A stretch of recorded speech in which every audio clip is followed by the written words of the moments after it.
Good morning. What's everybody up to this fine Wednesday morning or afternoon or evening, whatever it is in this in the part of the world that you're in? Welcome. I hope you're doing awesome. Welcome to Homebuilt Workshop, where we're going to hang out for a while and talk about stuff. Right on. Let's see. Man, you guys beat me. You guys are good. Paul says I won't be able to make it today due to a doctor's appointment. Want to jump on, say hi. Have a great week. Right on, Paul. Well, I hope the appointment goes well.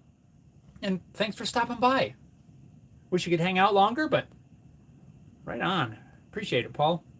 Robert says, hope the doctor's appointment goes well. Sam, hello, everyone. Good morning, Sam. Good afternoon. I gotta remember that. Good afternoon, Sam. Robert says, hey, Sam. Sam says the viewing's at 4 p.m. Clocks went back 1 hour. Oh, you know what? Yeah, I forgot to mention that last week. Ours went back 1 hour too. Huh. I bet that means Harry Dude's going to be all messed up. I forgot about that. I didn't mention it. Huh. Whoops. I apologize for not reminding you all of the time change. We'll see if Harry Dude makes it. I think their daylight savings is different than ours. I don't know when it is. I could be wrong on that. Anyway, Gina's here. Good morning. I wonder why you're here. Well, that would be because we're in the middle of like a winter storm. Like, we've got a storm warning since not what do they call it? Not a watch, but yeah, it's a winter storm warning from last night until like 5 o'clock tonight. It's crazy. Maybe we'll take the phone down and I'll step outside and show you. It's it's kind of crazy. Snowing and the wind is blowing. I hear a snowplow going by right now, and yeah, we are winter's here. It seems our nice string of weather that we've been having the last several months, really, since summer, has come to an end, and we're now in winter. It's here. Time surfing alien. Bam. Thumbs up. Right on. What's going on? Robert says, howdy, everyone. Good morning, Robert. Are you getting any wintry weather? I don't know if it's made it over there yet or not. Gina says, oh, that reminds me, I got to cancel my doctor's appointment. Harry Dude's here. Says, what's up? The stream started at 3 a.m. here. Right on. Oh, he says, we're in daylight savings now. We have it for summer. Oh, right on, Harry Dude. I couldn't remember if yours was different than ours. For some reason, I thought it was, but maybe not. I don't know. Anyway, welcome. I'm glad you're here. Glad we didn't miss you. Right on. So, Harry Dude, when does yours change? Sam, I know you just had it probably this past Sunday morning, correct? But Harry Dude, when is yours? Is it also the same time now? Are we all on the same day for daylight savings? I don't know.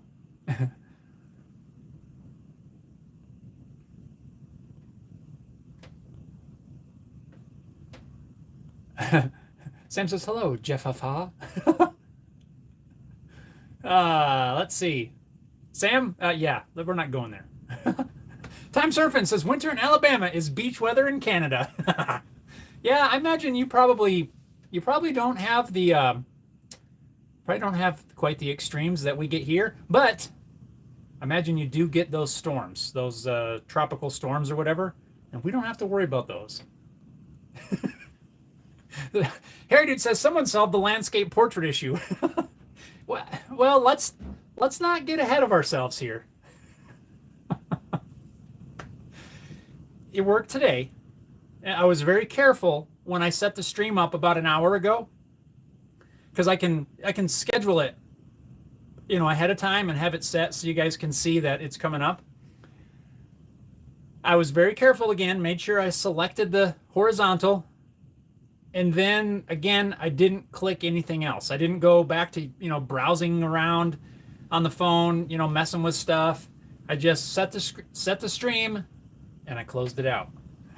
Or I just, turned off the screen, and I didn't touch the phone for anything. And then when I got ready to go live, I didn't click anything. I just went in and hit live, and poof, look at that. So I'm trying to understand the difference between not doing anything and, going in and using my phone like I normally would. But anyway, it seems like it's working, and I'm glad this way, because this view here is kind of strange. Time Surfing says horizontal's working today. Yes, it is. Robert said, I didn't know about the time change either. Oh, by the way, that table saw miter sled is a nice tool. Just cooler temps are here and got some rain. Right on. I don't know if you're going to be getting any of this stuff, but it's definitely snowy here. But yeah, and what Robert's talking about, if you haven't seen it, I made a picture frame last week. I think I talked about it last week. The picture frame from the spalted maple. Yeah, because we talked about the spalted maple. Made a picture frame for my daughter, and in that video I used a picture frame miter sled that I built based on David Picciuto's design. David Picciuto's from the Make Something YouTube channel. And I'd been trying different designs, different ways to, accurately cut miters for things like picture frames and other stuff, mostly picture frames, and I tried a few different ways to get that done, and I never was super happy with the results. And I happened to see that video that David put out where he was building one of those sleds. And it's not, I'm not affiliated with David or anything like that. So it's just I had seen his video, and I thought, man, that seems like it might work. And so I tried it, and it works really good, and that's what I've been using. The only thing I don't like about that sled is honestly the fact that it's not something I came up with. I wish it was, but it's not. It's not. I don't know if it's original design that he came up with. It may be, but I really like it, and it works really well. And I have no problem saying that this is what I'm using. It's not, it's based on his, because it does work very nice. But on a serious note, one thing I don't like about it is, since my table saw is so small, if you watch the video several years ago when I built that sled, the weight is not super balanced. And there's some things that I could have done had I known going into it that would have helped with that. But when I bring it all the way back to make a cut, if I'm not careful, it'll want to tip off the back edge of my table saw. And I've seen where people have made some little additions that can like snap into the track to give you a little extra space. I almost think, don't quote me on this, but I think it's something that I've seen Izzy Swan mess around with. And it seems like it might work. So I might mess around with that at some point. Something that clicks into the fence guide rail deal, technical term, and gives a little extra support. But overall, that sled it works super good. It really does. If you're looking for a good way to cut, 45s for things like picture frames mainly, that's definitely a method to look at. It works well. Oh, let's see. Heritage says, our daylight savings started October 6th. Oh, so you've been on daylight savings for a while. Okay. And ends April 6th. So yours is longer than ours. Wait, is ours April 6th? It might be.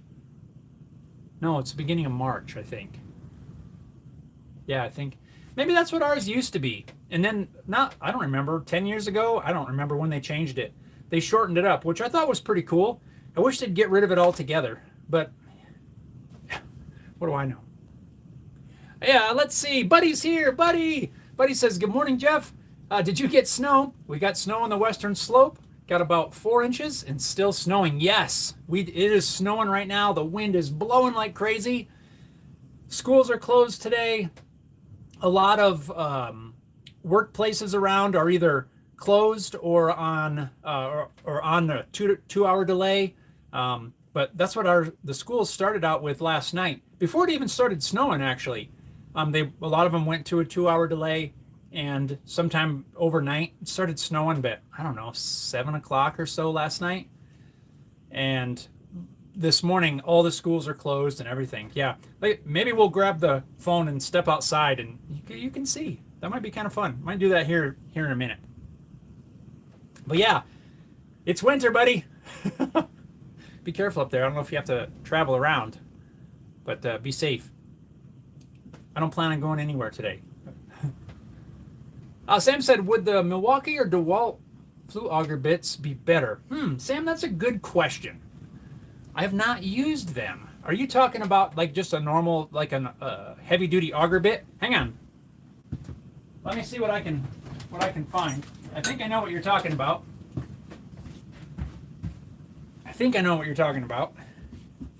If I can get this open. Is this the kind of bits you're talking about? You know, it's kind of got that screw tip on there, and yeah. If that's what you're talking about, I honestly I can't say for sure which one's better, and maybe some of you can, maybe some of you have used them. This one in particular, this is a Bosch brand, not sponsored or anything, but this is about the only one I have, other than some of the old school auger bits that you use with a drill brace, right? The old school hand crank brace. I don't use them a whole lot, so I don't have any experience with either of those brands, Sam. Most of the ones that I have are old, and I have no idea what brand they are. They're just old. That's the only one that I have. I had to buy it for a specific project because this is just a 1/2 inch. It's a size I didn't have, and I just needed one, and it worked fine. So I don't know. My guess is that nowadays most of the brand names, I think, are pretty much equal, really. I'm sure there's some differences, and some are a little better than others, but overall, I don't think you can go wrong probably with either one, would be my first thought. But curious if any of you have experience with any of those auger bits. I'd be curious, as well as Sam. Sam's curious. Oh, Donna's here. Donna says, hey, coffee up, peeps. Boom, coffee. Definitely need some coffee on a day like today. Cheers, everyone. It's been in there a while. I made that, I don't know, like an hour and a half ago. It's still nice and warm, though. Time Surfing says, what is this snow you speak of? Donna says, snow? Yes, let's do that. Let me take this down. We'll go handheld for a minute. So it's going to be a little awkward, a little shaky. Just show you kind of what we're dealing with out there. And then we'll get into talking some shop. Is that okay? Let's do that. I'm going to take this down. Probably put my hand in front of the camera a dozen times. This is going to be weird. How are we going to do this? Oy.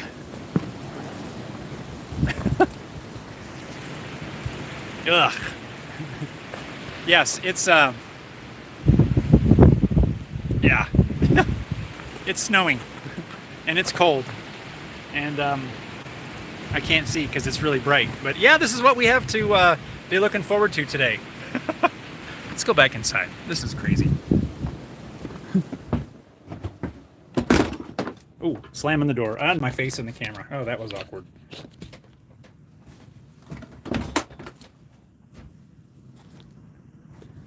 Okay, we're back. That was kind of fun, huh? Sam says wood drill bit. Says UK daylight savings are Sunday 31st of March, Sunday 27th of October. Ours was like the first Saturday in November, I think. And then it changes back. I think it's the first week of March. I think. Drizzy Guitars, what's going on? Good morning. How are you doing this morning?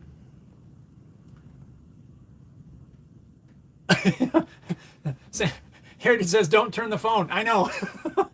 It automatically changes. That would be terrible. That would have driven me crazy. Sam says, for the DeWalt battery operated dust extractor, is the loud double popping sound normal? Again, Sam, I don't know. I don't have one. Maybe some of you do, and I don't know. But it seems to me that it shouldn't be popping, I would think. It just doesn't sound right. Sam says, yikes. Here, dude, you can keep that snow stuff. I know, you're not a fan.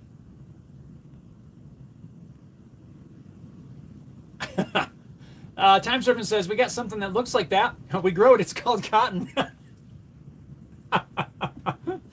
Oh, boy.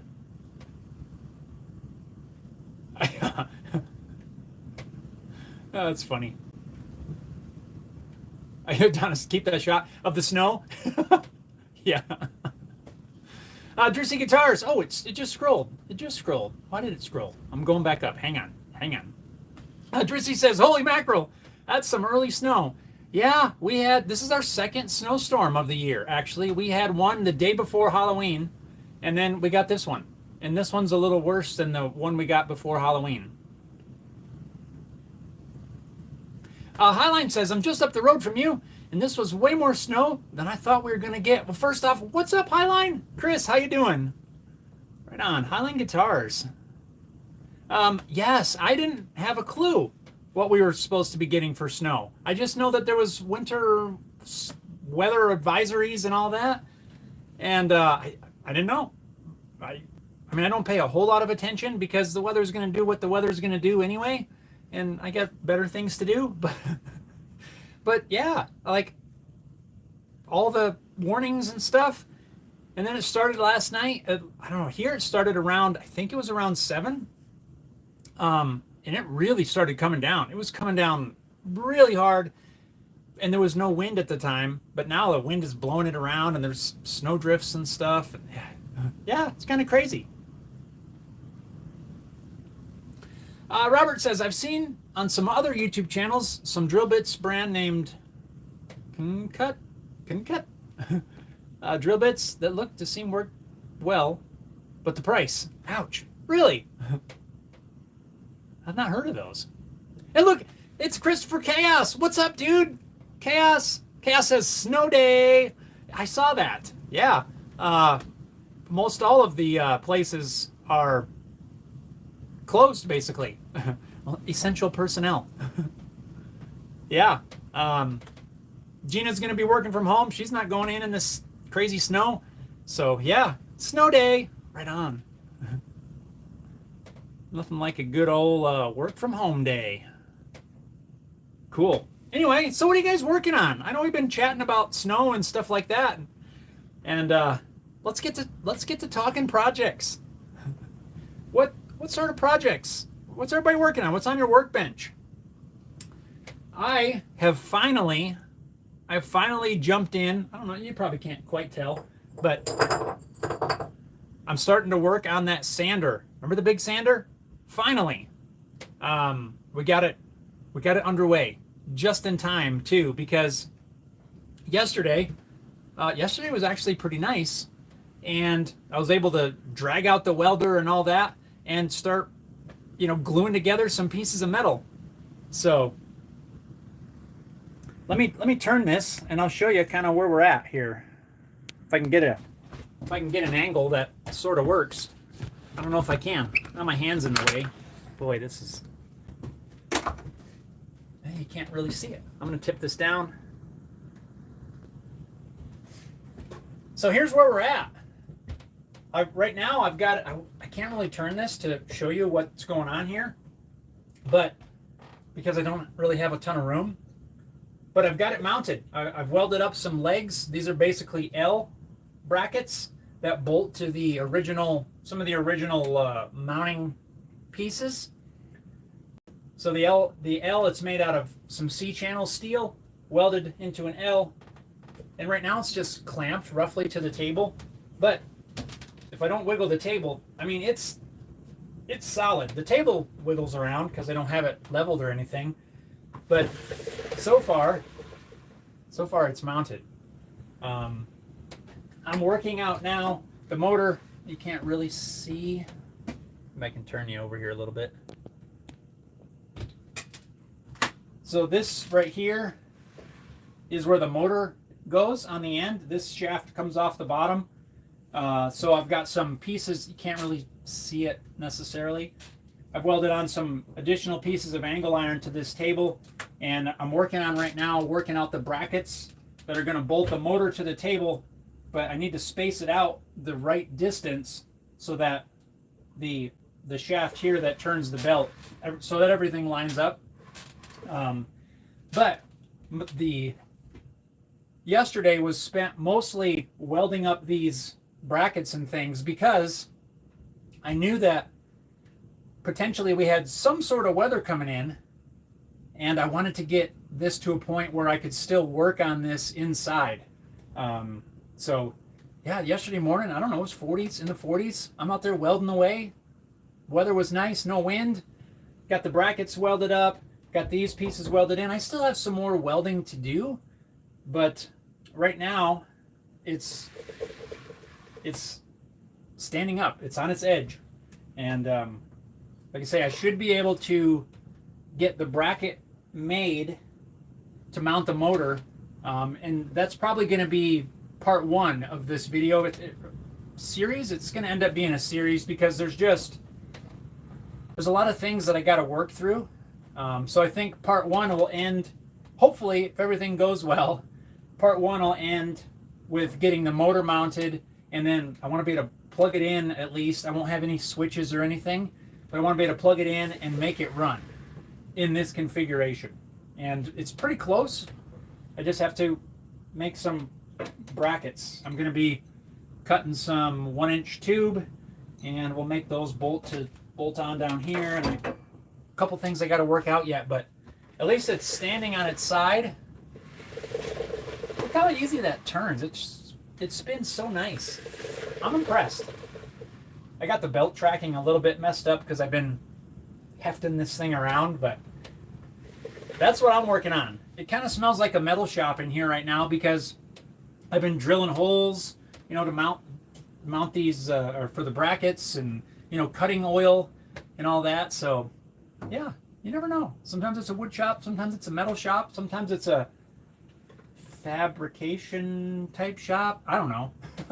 But this thing, it's going to be awesome. It's going to be super cool. So just a couple of things that I have in mind that I want to get to. Once this is all together, or and operational, I'm going to have some sort of a on-off. You can't see down, but on-off switch and stuff mounted down there. Eventually, I want to wire it up so that I can reverse the rotation of the motor, so I can change the direction. I don't know necessarily yet if I'm going to need that, but I think it'd be something cool. So just some kind of creative ways of wiring it up.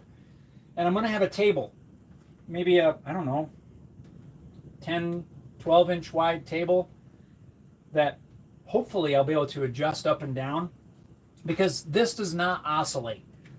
So if I had a fixed table, let's just say it was here, and I wanted to lay something on the table and sand, well, this upper part of the belt would never get used. So I want to be able to raise and lower the table. So I've got some ideas and some parts. I think I talked about some of that maybe last week. I'm going to try to get creative with some linear rails. That's definitely not going to happen in part one. Maybe not even part two. Well, probably part two is I'll probably start working on that. But yeah, it's kind of cool. I'm kind of glad that I was able to get out yesterday and weld, because if it snowed yesterday, I wouldn't have got this welded yet. But I was trying to beat the weather, and we did for now. Like I said, still a few things to weld on, but right now I got done what I was hoping to get done, and making progress. So this is kind of my project for, I don't know, the next couple weeks or so, week, 2 weeks, just to get this thing done. And yeah, that's gonna be awesome. I'm excited. It's quite a It's quite a creation. The one thing that I'm really working hard to try to do is to not have to modify any of this original framework. Whoever put this together, did spend what I feel anyway, spend some time to try to make this thing make it nice. And I just think it's super cool that it's homemade, and I want to retain all of this in this state. I'll build around it, build the table. I've got the brackets on the back, but I didn't modify anything to mount these brackets. And I think unless I run into some sort of issue, I guess, I don't think I'm going to have to modify a thing in order to make this work. So it's been fun so far. I'm going to flip this back around here. Yeah, look at that thing. That's let's see, 108-inch belt, which I believe is 9 feet. A 9-foot belt. Why do we look zoomed in again? Whoa. What's going on? That was weird. So anyway, let's see here. I'm coming back. Highline Guitar says, just Googled those drill bits. Holy heck, those are expensive. Yeah, I'll have to look it up. I've never heard of them. Chaos says, I'm working on operational security course right now. That's part of my work from home project. Nice. Gotta keep your operation secure. Robert says, none of the drill bit sets for the Cut are less than $235. Yeah, I don't think I need those. That's pretty expensive. They must be made, maybe not, but are they made for some sort of special use case thing, or they're just expensive? I don't know.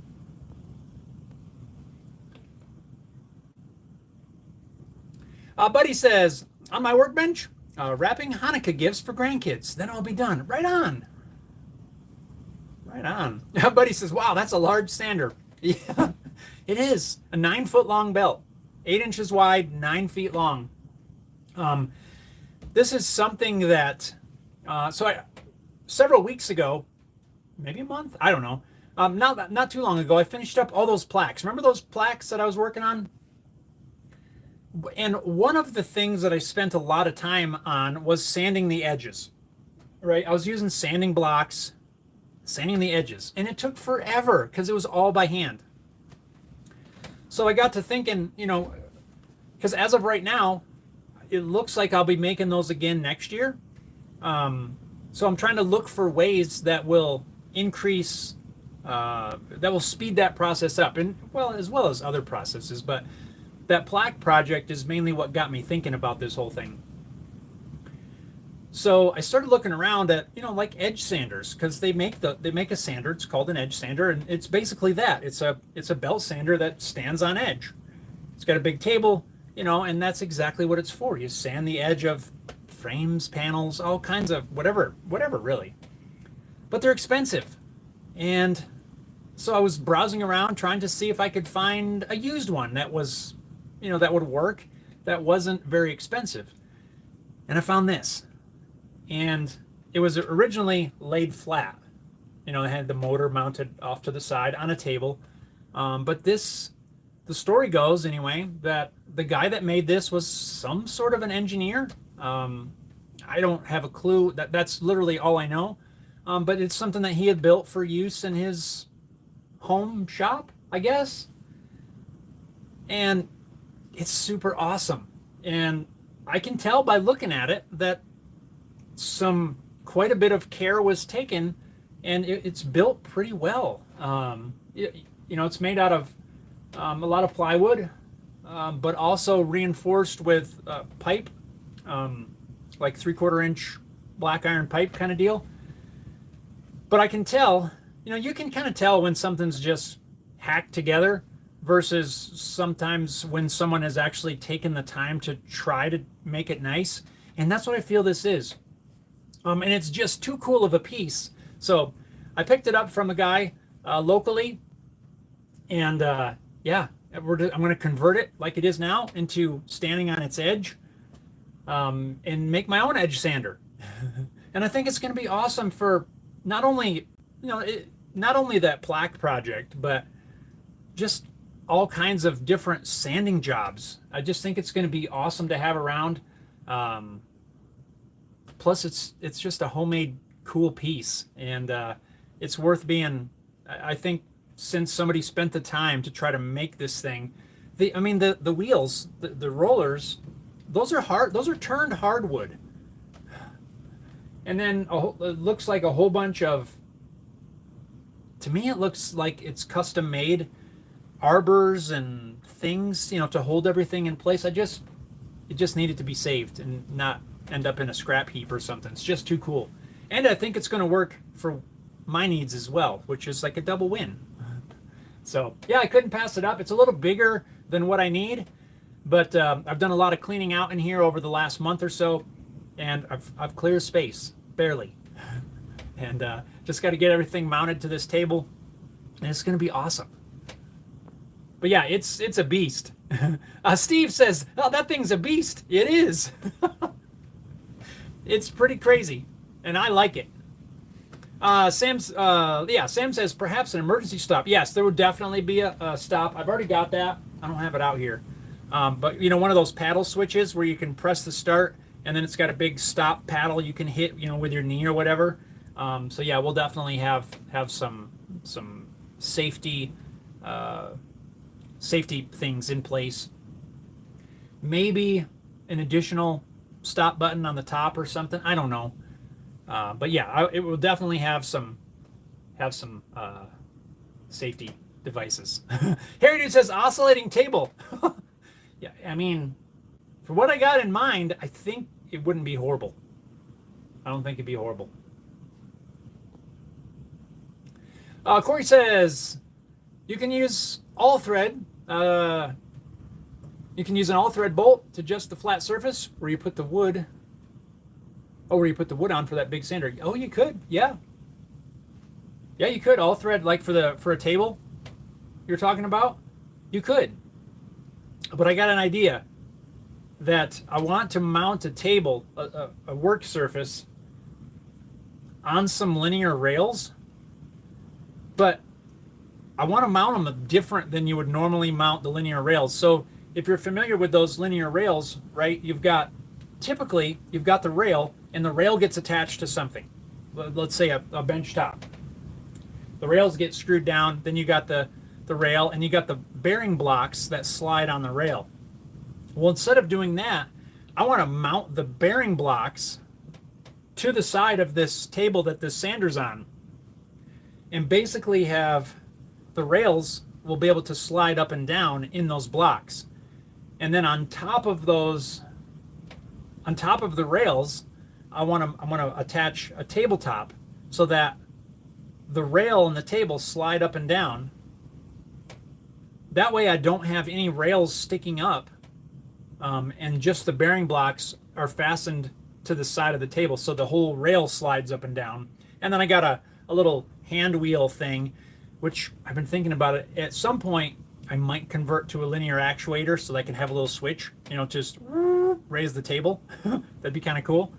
But for now, it'll just be like a press clamp kind of thing, like I have on my acoustic side bender, to raise and lower everything as it rides on those linear rails. I think it'll work.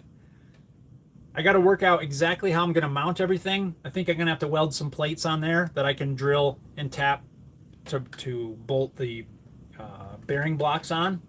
But I think it'll work. I've got the parts, I've got the rails, I've got the bearings, I got the crank.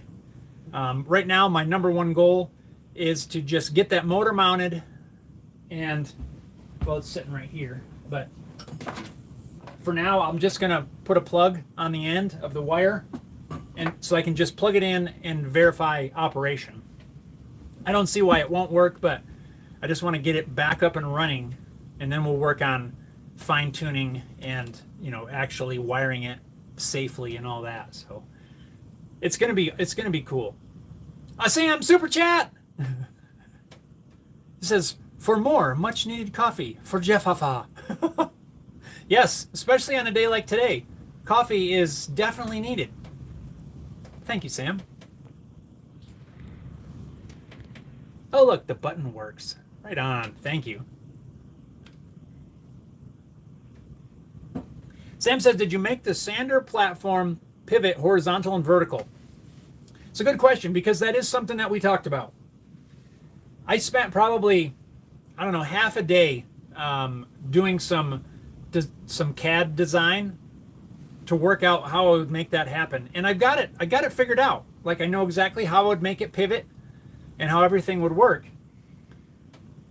However, the one thing that I couldn't quite work out, and that's not saying it's not possible, I couldn't come up with a good way. So to make the frame, right, it's that ended up actually not being all that difficult to make a mechanism that would bolt to the table but still allow the machine to tip up and down, because I think that's an awesome idea. The issue that I was having was, how in the world would I mount the motor so that, because it's got to stay in line with that roller, right? So I've got to have all this weight. When it's laid down flat, all of this weight would be hanging off the edge. So I have to build some sort of a frame that would support the weight while not somehow causing the machine to rack. Does that make sense? And that is something that I was really, it was challenging my brain to try to figure that out. I came up with a few different ideas and different ways to do it. But some of that would have required me to modify, I think, some of that core set of pieces. I would have had to modify the machine more than I wanted to in order to do that. I think it's an awesome idea, and it's not something that I'm not just going to discard that idea, because I think it would be super cool. It'd be really handy. I can think of several applications that I could use something like that for. And really, all I would have to do if I wanted to do that moving forward would be remove the L brackets that hold it up now and replace it with the tilting mechanism that I already have designed in CAD. And then I got to work out, the ways to mount the motor. So at the moment, it's not gonna be a convertible,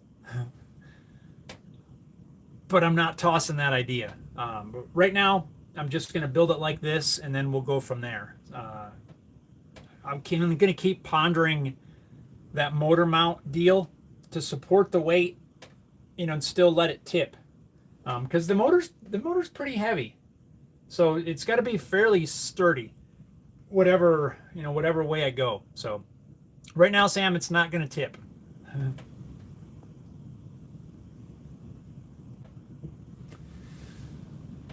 Oh, let's see. Robert says, I've seen them being used mainly for drilling in steel and metal. They have an almost step bit screw tip design. Interesting. He says, just got my like put in. Right on. Yeah, everybody. If you're can hear my voice, hit that thumbs up button, please. Let's see. Sam says, hi, Gina. Sorry, I didn't see you. Saying hi. Buddy said, nice addition to the shop. It will be. It'll be awesome, actually. It was mainly that plaque project that got me thinking about this, but I know that this will be used for a lot more things. Just because when I built my 2x72 belt grinder, I was thinking I want to make knives and stuff like that. But honestly, I use that thing so much. I use it for so many different tasks, and I really feel that this is going to be the same way. One project sparked the idea and kind of got me on this path, but I just know that it's going to be such a cool thing to have, just for anything really. And I got a ton of belts for it.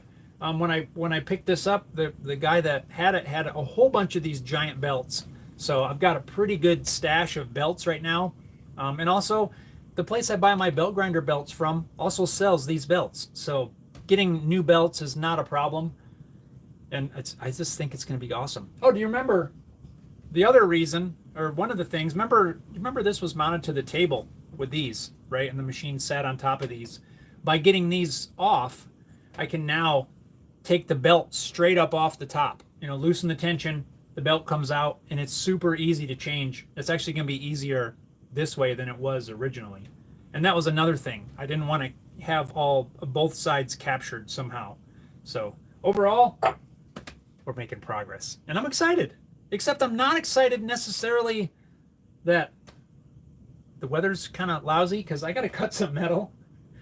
I got to cut some square tubing, but I'm going to have to be out in the snow doing it. At least one thing I don't have to worry about is causing a fire, because it's all snowy.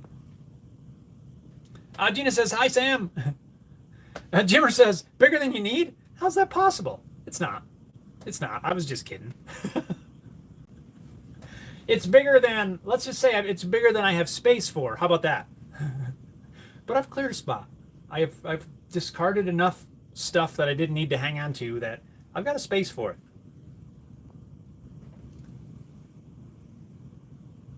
Chaos says, oh man, only 4K away from that silver play button. Nice. 2025. Yeah, we are. We're slowly. we're trudging along. Yeah, we'll hit it probably, I don't know, December next year. No, it'll probably be, I don't know, the first quarter. We'll hit it. It's all good. Robert says, is the motor going to be variable speed? At the moment, no. Like the first iteration, it will not be. But that is something I've been thinking about. So I may eventually switch this over to a VFD so that I can change the speed of the motor. Right now the motor's, it's just a normal 1750 RPM with let's see, big giant pulleys. I'd have to do the math and figure out what that gives me for the belt speed. But yeah, I'm gonna leave it as is for now. But I do think I want to add a VFD. I mean, maybe I should do it now while I'm going to be doing all the wiring.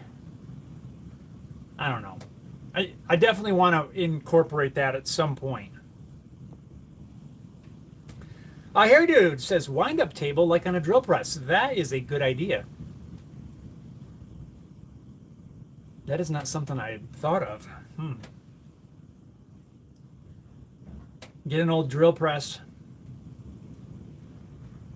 Repurpose the post and the table, and you could build a big table. That's an option. I like that.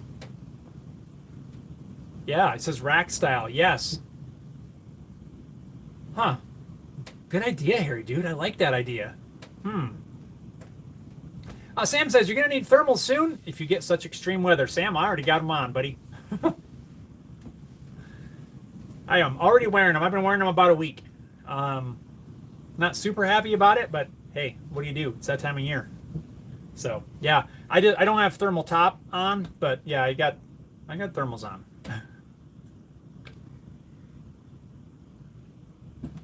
It's that time of year. Let's see. So I was thinking about this sander yesterday as I was working on it. We need a name. We got to name the sander. So I got to come up with something. I don't know what that is. But I want to throw it out there.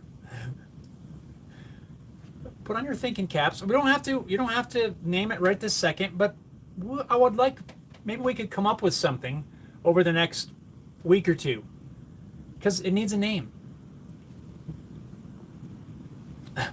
Chaos says, you need to turn that camera to your right, open the door, and make a snow angel. That would be cold. That'd be funny, though. I don't know. What do you guys think? Should I do a snow angel? I don't know about that. Chaos says, Jeff the sander. I'm already the sander. Something, I don't know, something like the I don't know, Super Sander 3000 or... I don't know, just some kind of cool name. Sam says, convert a nail gun to fully automatic, like, For rapid working. I don't use nail guns. That sounds dangerous. I'd shoot a nail into my foot or something. Sam says Sandy. Jimmer says the name is Sandy. Sandy the Sander? Sandy the Sander. What about my other Sanders? Then they're going to want names. Robert says the one bad thing about the much needed rain we got this past week was my roof developed a leak. Oh, man. Darn it. Robert, sorry about that. You have to get up there with a bucket of tar or something. Is that still a thing? I remember when I was a kid, we would get a leak occasionally. This is a long time ago. And I remember my dad getting up there with a bucket of tar and like slathering it on wherever the thing was leaking. I don't even know. Maybe it was around the chimney or something, which sounds about right. But yeah, he just had this bucket of tar and he'd just go up there every so often and smear this tar. Is that still a thing? I don't know. Chaos says Pablo. Pablo the Sander. I thought about adding lights too. It's like when you turn it on, like stuff lights up. That'd be kind of neat, wouldn't it? LEDs or something? I don't know. I want to do something a little different instead of just make it work. I want to like make it not quite over the top, but like just barely. I don't know. Maybe I should light up with red LEDs inside or something. Probably would never see it because I always got the lights on. Sam says old Sandy. Yeah, maybe old. It is. I don't know how old it is, but it smells like it's been around a while. But yeah, I'm just trying to been brainstorming for some sort of a name. To just a cool name for it. I don't know. Something that sort of maybe can pay homage to the original build. I don't know. Robert says I have a steel roof I had installed about 6 or 7 years ago. Oh, so you have to can you still tar that? I don't know. I don't even know if that tar stuff's a thing still. Drissy says Sandy and Old Sandy are cool. Old Sandy. Sam said make it pink. No, we're not gonna make it pink. We're gonna make it. Well, the table is mostly red, except where I had to grind off the paint. I like red, so I'm probably gonna paint all of these pieces that I'm making, the brackets and all that, are probably gonna get painted red. And then we should put red LEDs inside it somewhere, so that when you turn on like the master power, it lights up. I don't know. I'm just trying to think of stuff. What are some other things? What should we do with this thing? You guys can help me design and figure out how we sorry, I just got distracted by Harry Dude's comment. You guys can help add to the functions, features. Harry Dude says you have to name it Colonel. But that gave me a great idea. What if we call it Colonel Sanders? Ah! Oh boy. Colonel Sanders. That's like the coolest one so far. I like that. Colonel Sanders. Sam says red lights. No, you'd attract unwanted attention from the streets. I think if I attracted that sort of attention where I am, I think we got a bigger problem to worry about. Harry Dude says, glad you understood what I was going for there. Yes, I like that. Colonel Sanders. I like it. What do you guys think? Should it be called Colonel Sanders or Colonel, or just call it Colonel the Sander? I like that. That's my favorite.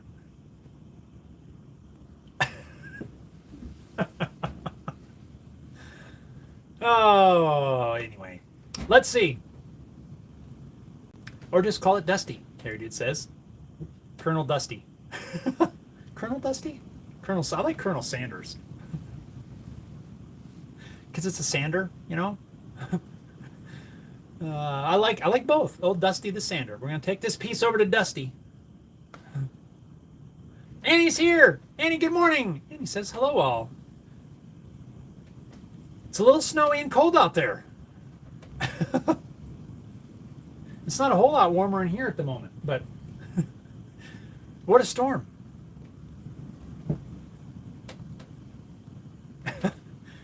That's cool. Yeah, you guys, if you got some suggestions on some features or things that maybe we should make this do, by all means, let me know, because it's basically a clean slate right now.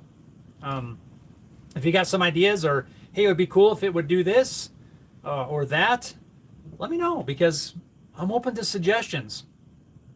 I kind of told you a couple of my ideas, for the table. I think I might have it wrap around one end so that I can use one of the drums as kind of a sort of a contour sander. I don't know. The sky's the limit at the moment. Jimmer says, what is Samos? Is Latin for sand. Samos. Colonel Samos. Colonel Samos. Colonel Sanders. I don't know. Sam asks, you going to do a stream dressed as Santa Claus? Yeah, let's go with no on that. I don't think I'd really fit the Santa Claus part. Robert says, it's currently 58, sunny, and a 10-mile-an-hour wind here. It's, I don't know what it is here. Probably 25, 28 degrees with, I don't know what that is, 20, 30-mile-an-hour wind and snow. So, Robert, I'm glad you're having some nice weather. Sam, LOL. Gina says, I love Colonel Sanders. Sanders. I do too. Sam says 9 in the UK. 9, what's that? 9. 9, so you're about 38, 39 degrees Fahrenheit? Something like that. That's not bad. Gina says Dusty as a nickname. Yeah? It's Colonel Sanders, a.k.a. Dusty. I like that. Colonel Sanders. That's exactly kind of the thing I was looking for.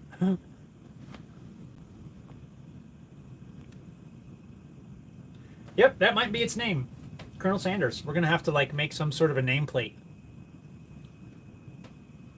Jimmer says, Holzrucker. German for wood sander. The Holzrucker. I like that too. Yeah, Colonel Sanders. And I'm just trying to have some fun with this one. Cass says, Buffy the Wood Slayer. Yeah. Yeah, just trying to have some fun. And I want to involve you guys in some of the fun, because it just seems fun, right?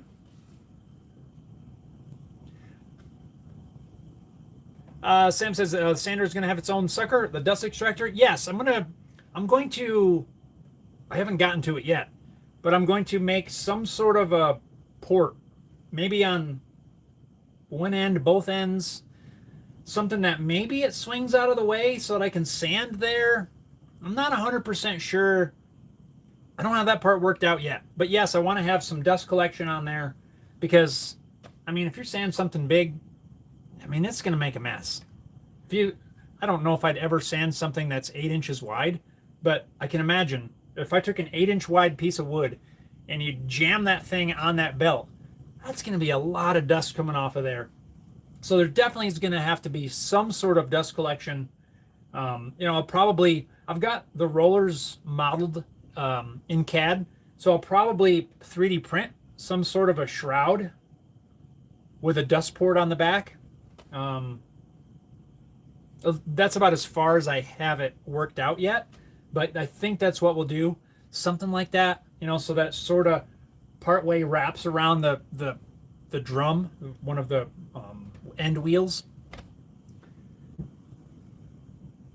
some of that comes into if I make the motor reversible, which I think may come in handy. Because all you got to do is switch some wires in the motor to switch the rotation.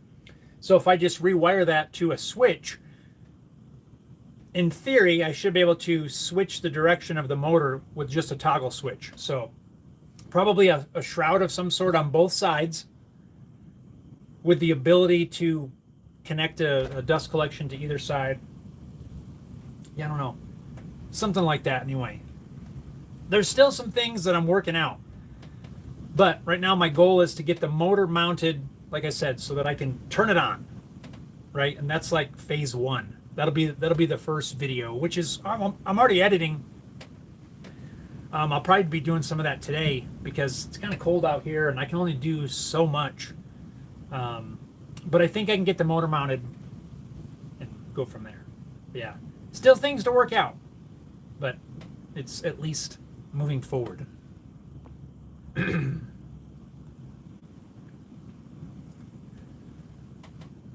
Robert says, once that thing gets to going and working, it may turn into a sandstorm. Ooh, I like that too. The Sandstorm 3000. I like that too. It's the Sandstorm 3000. Man, you guys are good. I got some awesome options to think through. Hey, dude, Dusty McSanderface.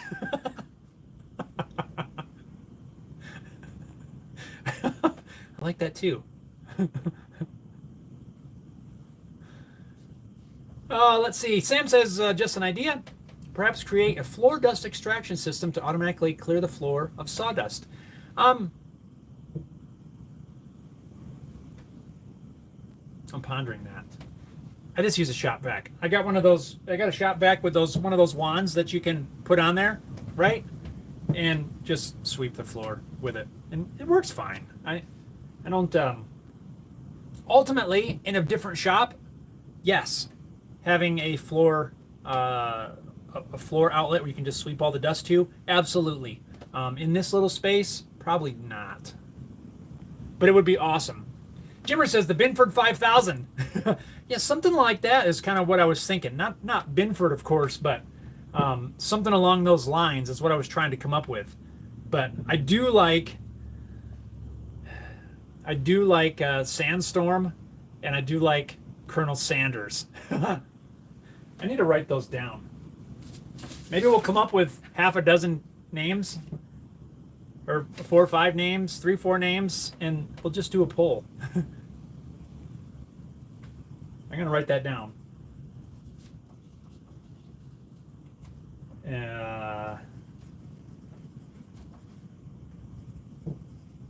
There, written down. Heritage says it's called the Roomba.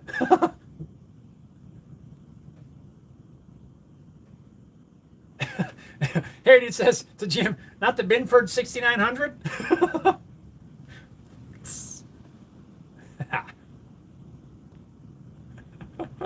Oh, it's fun. See, it's fun, right?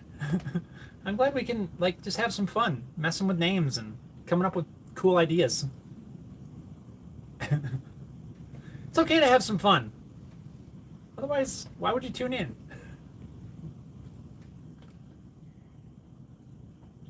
I can tell you that my feet are getting cold. That's for sure. So let's see. Brainstorming some future projects. Of course, right now I've got to get this sander done because it's taken up a pretty valuable chunk of space in here. I'm trying to think afterwards on this. I think I want to start on some sort of a guitar project at some point, probably before the end of the year. Still in the brainstorming stages, exactly what that's going to be. But maybe an acoustic? I don't know. I kind of like the projects like that. Not necessarily an acoustic, but just a guitar project, especially this time of year, because you just never know what the weather's going to do. You know, and with a project like that, there's always something that you can be working on. You know, there's so many steps to building acoustic or even the solid body, really, except the solid body does go a little bit faster. It's just kind of nice to have a project where, you know, if the weather's kind of crappy and you can just work on fitting some braces or, you know, just doing some things. So I like those more, some of those longer projects in the winter. I mean, it's also nice in the summer too, but, you know, especially just with the weather that we're coming into, you just never know. So stuff like that's always nice. Just trying to plan ahead. So that's some more stuff that's going through my brain. But yeah. What do you guys have planned for the upcoming winter weather? Any winter projects? Sam says, excuse me, Jeff needs a guitar-shaped air duster to clean the workshop. An air duster. Like an air hose? Or a air filtration thing. I do have an air filter. I need to get new filters for. Thanks for reminding me of that. Several years ago, I built a little homemade air filter deal. If you haven't seen it, scroll back. You'll find it. I don't remember when I did that. 2018 or something like that. Maybe before. Maybe a little after. I don't know. 17. But yeah, I used it a ton when I was doing the plaques because trying to keep the dust down in here, especially during finishing. I don't know how many times I had to take the filter out and blow the filter out. And yeah, it needs to be replaced. So yeah. Oh, and working on 3D printing a bunch of stuff. Actually printing a bunch of parts for Jim. So yeah, so far, Jimmer, all those parts are going well. And probably got a few more days of printing on those, and then we'll get them shipped over to you. Robert asks, will you be able to make a jig or something to still use the big sander to do a swing type fretboard radius work? I think it's possible. I was kind of thinking about that. It might be a little awkward in this configuration because I would have to have some arms that stick off, that stick out this way rather than vertical. And you know, what Robert's talking about are those swing arm deals that you mount a fretboard in or a neck or something, and then it swings on a set radius to put the radius in a fretboard. That's something that I've still been thinking about, Robert, because I think that would be an awesome use for this. And I believe if I made some sort of contraption, right? So let's say I've got a table on there that's, I don't know, 10 inches wide or something. As long as I build that so that it sort of comes off, that I can remove that. I don't know if I need to, but as long as I make it so that it goes down far enough out of the way, right, so that I can get a swing on there, I think I could build a bracket that comes off the front, sort of a zigzag shape bracket. That's a technical term, the zigzag shape. So maybe it fits into two.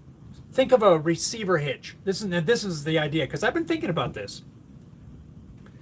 So I have two pieces of square tube mounted on either end of the table on the front. I build this jig that slides into those square tubes. It gets pinned in place or bolted or something, and then it comes off and goes up so that there's a bar on the center line of the sander, and then from there I could attach, you know, so you're going to have 20, let's say 20 inch. You need about 20 inches or so out, give or take, so that you can get up to a 20 inch radius. 20 inches isn't that far. Like I say, give or take, because I don't have all the dimensions exactly worked out, but if you need a 20 inch radius, you got to have 20 inches off of the sanding belt. So you've got a frame that you can slide into place, pin it in, and then there's a bar, hinges up, you know, so that it does this number. I think you could still do it. It actually may, now that I'm thinking through this a little bit more, it might even be easier than trying to do an overhead. I don't know. But I do believe that it could still be done. So that would be a cool addition as well. And it might even be able to work with the table, as long as I make the table go down. Because you only need, I don't know how much of a swing you need, but I don't think it's very much. but I think it could still do it, and I might have to, just because how many things can we make this crazy contraption do?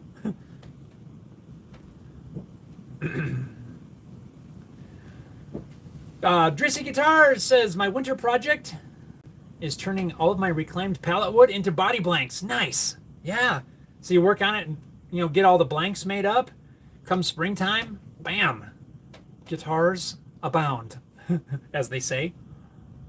Nice. That sounds like a cool project. Mike's here.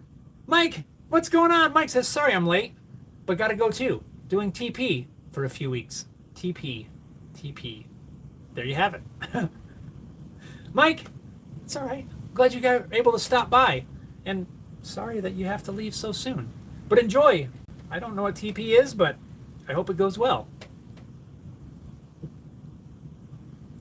Sam asks, are you able to 3D print flexible chisel tip guards? Short answer is yes, I can. Longer answer is, well, sort of. I can print. TPU is typically the flexible filament. I've not worked with it, but it's my understanding that there's no issue.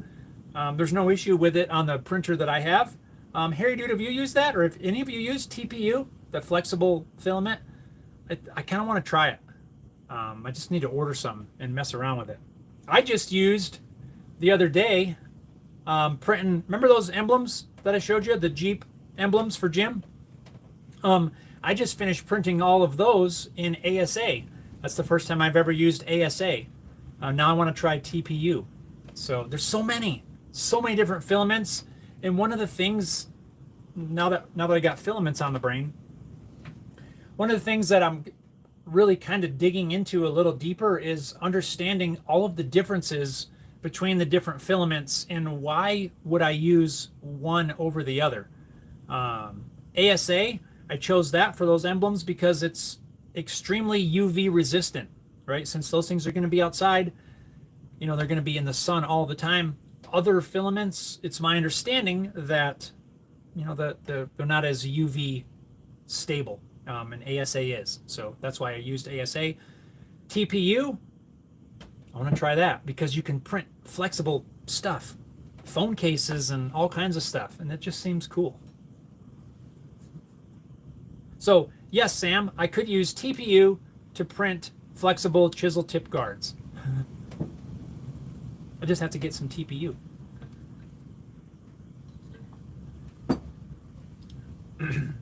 Robert says, Mike, best to you. Sam, be safe, Mike. Sam Packin, Rick, what's going on? Rick says hi and good morning, everyone. Late again. No worries, Rick. What's going on? Glad you were able to tune in. That's awesome. Heritage says, I've only ever done PLA in my printers. He says, my printer's not enclosed, so I think I'm stuck with only PLA at the moment. I think, Harry Dude, don't quote me on this, because I've not tried it yet. I do have some PETG, PETG. I haven't even opened it up. I haven't taken it out of the package yet. I need to try that. My understanding is that prints like PLA. I don't know. I have also done on my Ender, which is an open, the open printer. I have printed small parts using ABS, but it is a bear on the open one. First, I had to really get the bed set perfectly, and then I had to use, I forget what they called it. I think it's called a draft shield. When you go into the slicer, you got to enable this draft shield, which basically builds, it's like a 1 layer thick ring around your piece to keep it helps hold some of the heat in. And I was able to successfully print some parts. See this little guy, this little pencil magnet thingy? That's ABS plastic printed on my Ender 3. Now, I haven't made any more since, but I've done 4 or 5 little pieces on my open bed Ender 3 using ABS, but it wasn't ideal. I think I've done more ABS on the new printer, and it's worked much better. ABS likes enclosed. ASA likes enclosed. I'll bet you can do TPU. I feel like from what I've read, that would work, but I'm not sure. I'd have to do some more research. But I know there's other ones you can use. Of course, PLA Plus, which is supposed to be stronger, or PLA Pro, or maybe they're the same thing. But there's other ones that I know you could use if you ever needed to. But in my opinion, PLA, it just works. It just works for most things, and it's probably the majority of what I print is with PLA.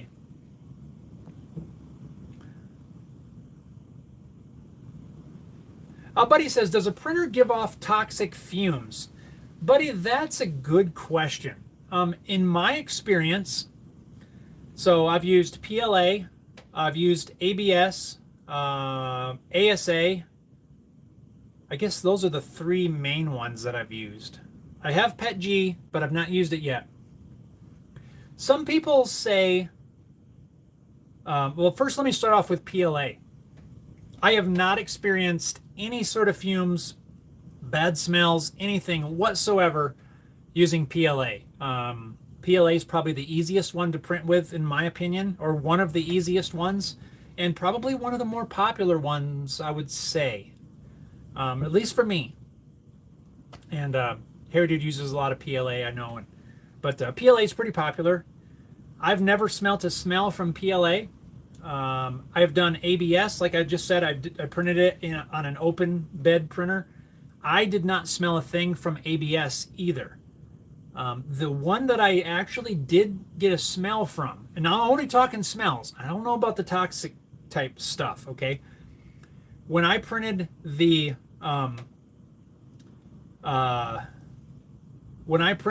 emblems for Jim using the ASA, I could smell it a little bit.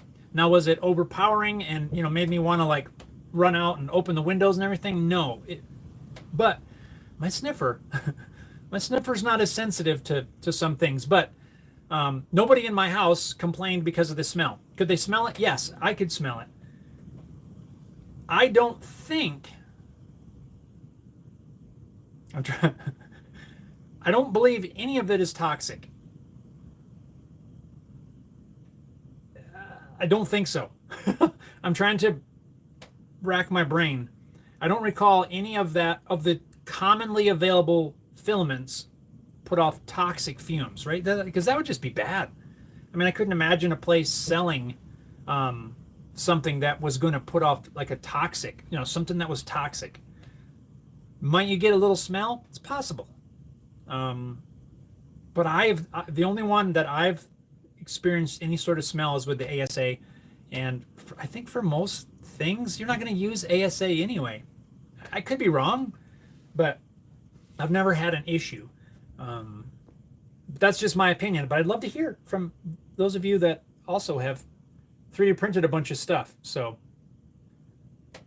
buddy, that's my 2 cents, I guess, on that. I've not experienced anything bad, just a little smell from some ASA. Other than that, I've never encountered anything that was really bad. Sam says, how much would shipping be from USA to UK? Sorry, autocorrect screwed my last message. Sam, I have no idea. There's a lot of variables there. Depends on what we're shipping, that sort of thing. So, yeah, I don't know. I mean, something small, a little box of something, or something big. Obviously, something big is going to cost more. Something small is going to cost less. I'm sorry. I really don't. I have no idea. Sam Packin says, I've been packing like a madman, getting ready for my move to Vancouver Island. Sold here and bought on the island. My shop is packed fully now. Looking forward to doing a new shop. Right on, Rick. Wow, you have been busy. You got everything packed, getting everything packed and hitting the road. That's awesome. Well, good luck with the move. I hope everything goes smoothly. Chaos says, have you tried doing any live streams with the printer? Seems to be a popular thing to watch a project print live. Really? That is not something I have heard of. Live stream a printer. I I don't know. It's probably easy to do. My printer will do those those cool time lapses where you see, whoop, and the part like just appears. I've done those, and at some point I'll be working those into a video because all I gotta do is tell the printer to time lapse when I start a print. But I've not looked into live.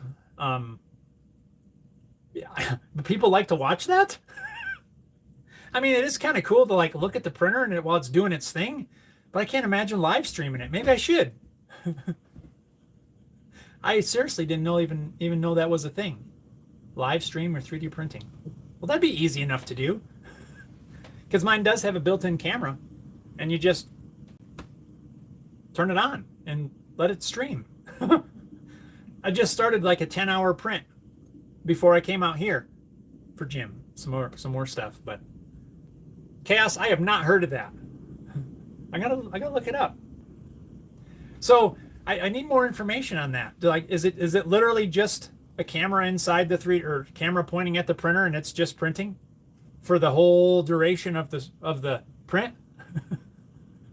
Like, is the person on there as well, like talking or or doing something, or is it literally just the printer doing its thing? Because I don't have a problem doing it. Just that'd be kind of neat, actually, especially if I didn't have to do anything. Just start the stream, and here goes the printer. And the bamboo printers are so fun to watch too because they're so freaking fast. Yeah, that's crazy. Tell me more, Chaos. Tell me more. Sam says smoke fume extraction is a good idea. Although Sam, yeah, I don't disagree with that at all. I've not used every single filament out there. I don't know what all of them are about. I've used a handful. I personally have not experienced any sort of fumes, like I said, other than the ASA.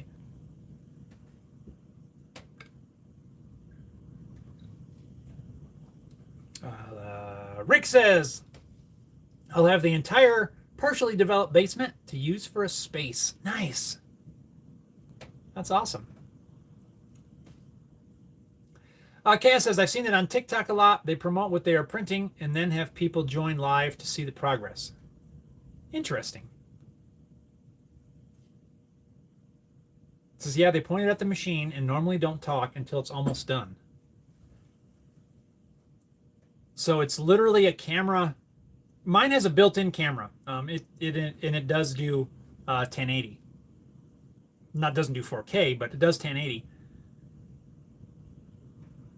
I think I could probably stream that.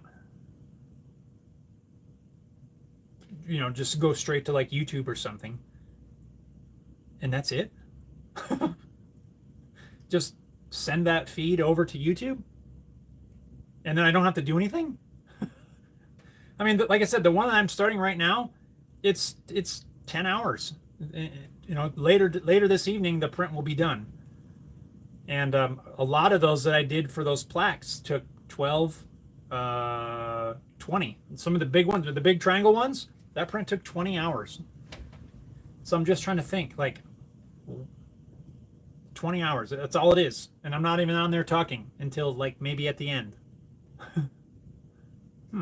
I might have to try it. Sam says multi-camera streaming. That'd be kind of cool. Harry Dude says, my Bamboo Lab printer is so quiet compared to my old ANET A8. Mine is quieter than the Ender. And the Ender wasn't horribly loud, but yeah, it's much quieter. And Harry Dude, have you gone into, like, if you go into the touchpad on the printer, you can change the print speed there. Have you ever messed with that? Like, there's one that says something about ultra quiet. There's normal. There's, I don't remember what it was called, and there's one like that's called ludicrous speed or something. Have you ever messed with that right on the printer?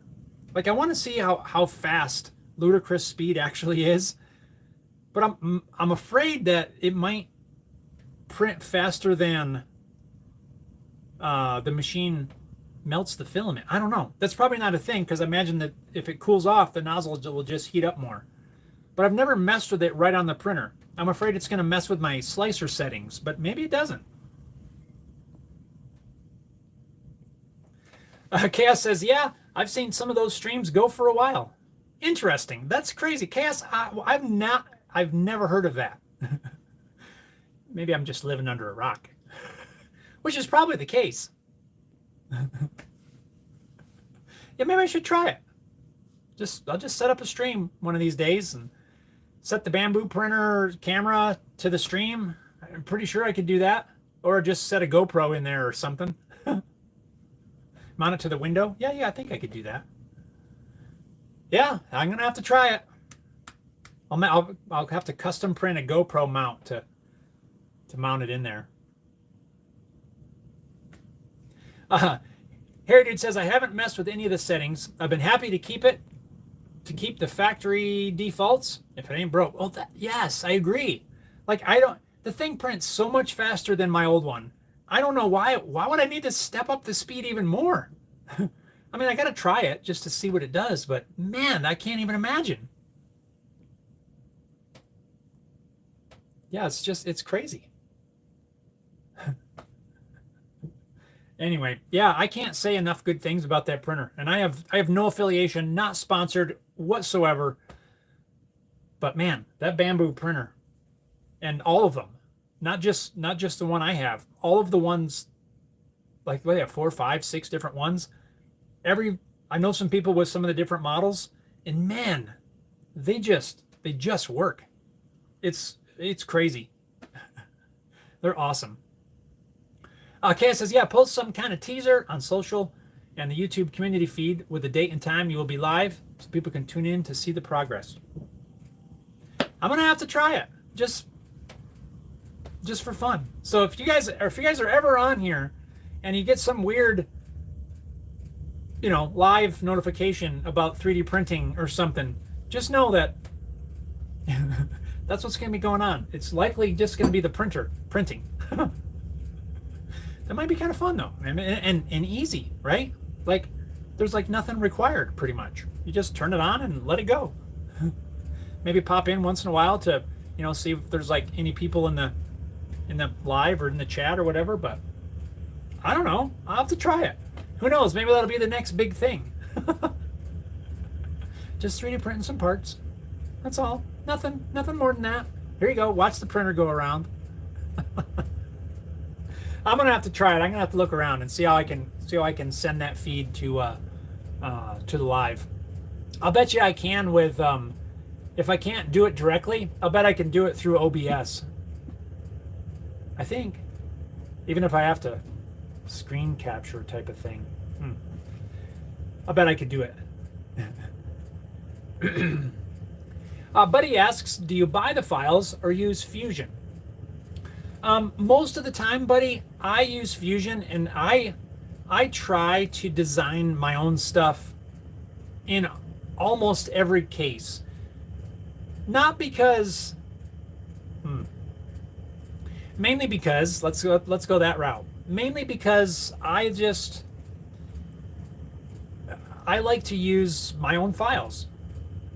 A lot of times I'm trying to do a specific task. I'm making a part for a specific thing, so it makes sense to design it for my application.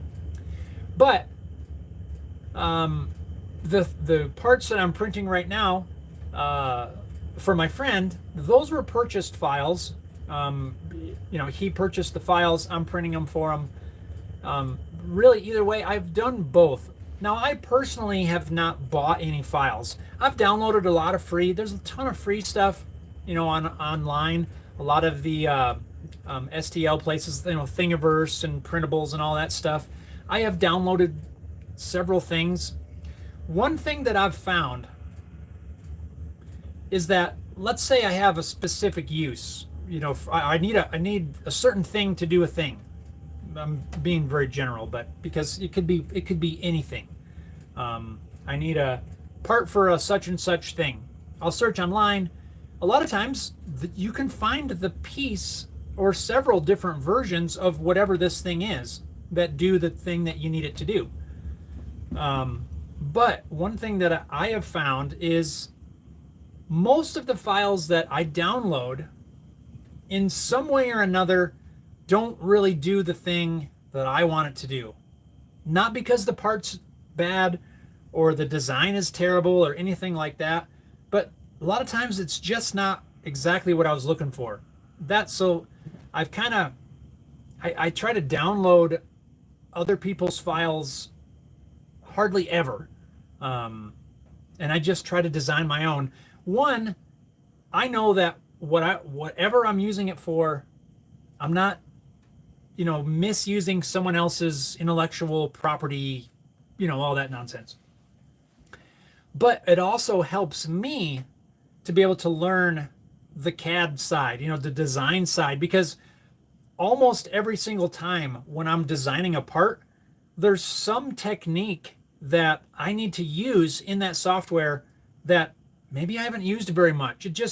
So everything has different requirements, and that's basically how I practice, really. But that's me. I like to do things myself. I like to design parts myself. It's very rare now that I will just download somebody's files. Again, not because there's something wrong with them or anything like that. A lot of times it'll do the job, but for me, there's always something missing. So I just make my own. But there are so many files out there. I mean, thousands and thousands and thousands of files that you can download for free. There's so many. You can buy them. You can create them yourself. There's just so many things. It's absolutely, it's pretty wild, really, the things that you can find. The amount of times that something will come up and I'm looking and I need a certain for a thing. And I'll just do a search and there'll be 20 different versions, 20 different options that potentially could do the thing that you're looking for. And from there, you could download 3, 4, 5 of them. I'm going to give you one example, and then probably got to wrap this up because my feet are freezing. The most recent example is a friend of mine gave me some scalpel blades. Those little scalpel blades. Well, they got to fit in kind of a keyed little handle, special scalpel handles. You can make them sort of work in an X-Acto knife type of handle, but I thought, hey, it might be kind of cool if I had a scalpel handle. I'm like, hey, I wonder if you could 3D print one.